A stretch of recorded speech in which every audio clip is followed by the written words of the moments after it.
right, well, now we know how not to deal with anger.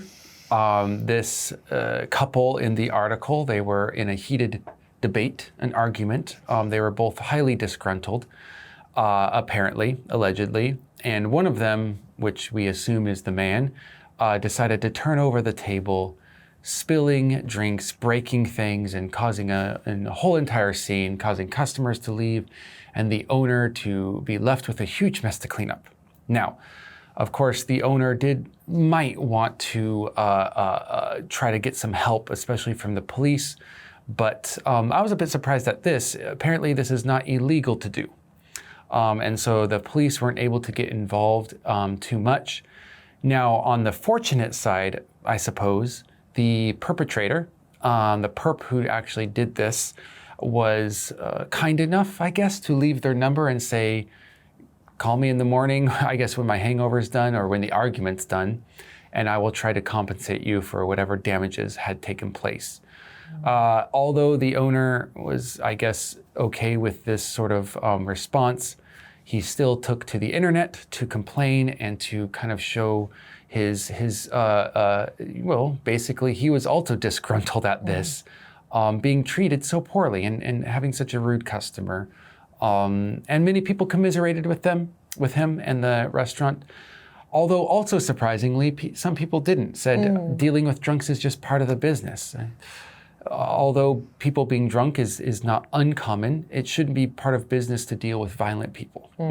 Never should be. Violent people should be removed immediately to let other people who are more orderly enjoy the night. People who get drunk and don't become violent enjoy the night. However, by and large, it seems like people do agree with the owner and hope that people could act better in these sort of social situations. Yeah, and a lot of people were mentioning similar stories. They were commiserating because they had to deal with, unacceptably drunk and violent people in their own places of work, which is sad. Yeah. We should treat the service staff better, even when drunk. Drunk is not an excuse. Yeah. I remember when I worked at Starbucks, I saw this quite normally, to tell you the truth. Really? Were they drunk in Starbucks? No, there's just people who are angry at each other, arguing or causing a scene. Just the place where I worked happened to have a higher rate of those type of people. Actually, it wasn't a Starbucks, but after work, I did go to a, I guess this is kind of answering question number 2, which is describe a row that you have seen in a place similar to the one in an article. I will answer that. Okay. I will self-question and self-answer. I should have asked you. Because this just popped up speaking about Starbucks. It was a different coffee shop, but at that time, we were just enjoying a cup of tea, myself and with friends, and suddenly this man runs through and he's holding his upper leg.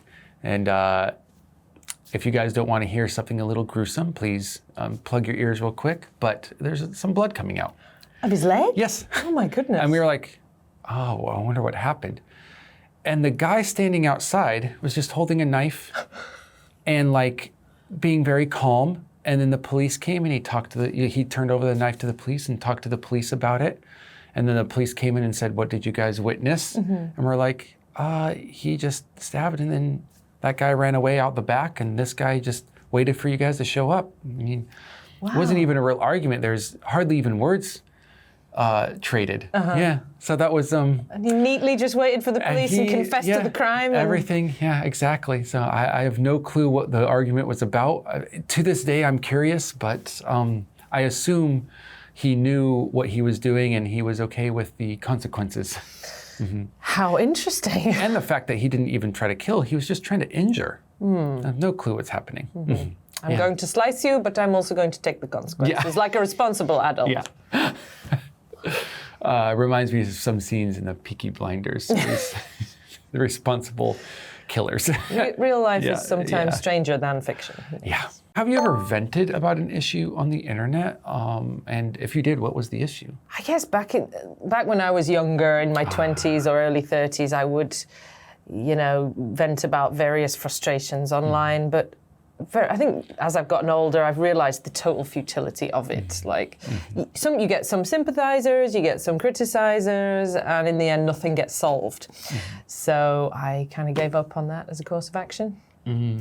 Just vent to my nearest and dearest when I have a really big issue on my mind. Yeah. Let's pick up these spare vocabulary off of the floor, put them back up on the table, and study them, and we will see you next time.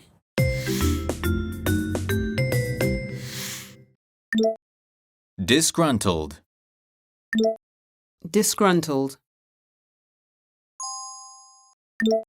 Row.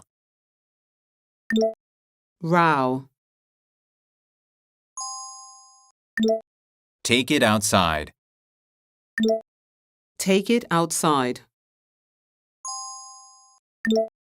Constitute.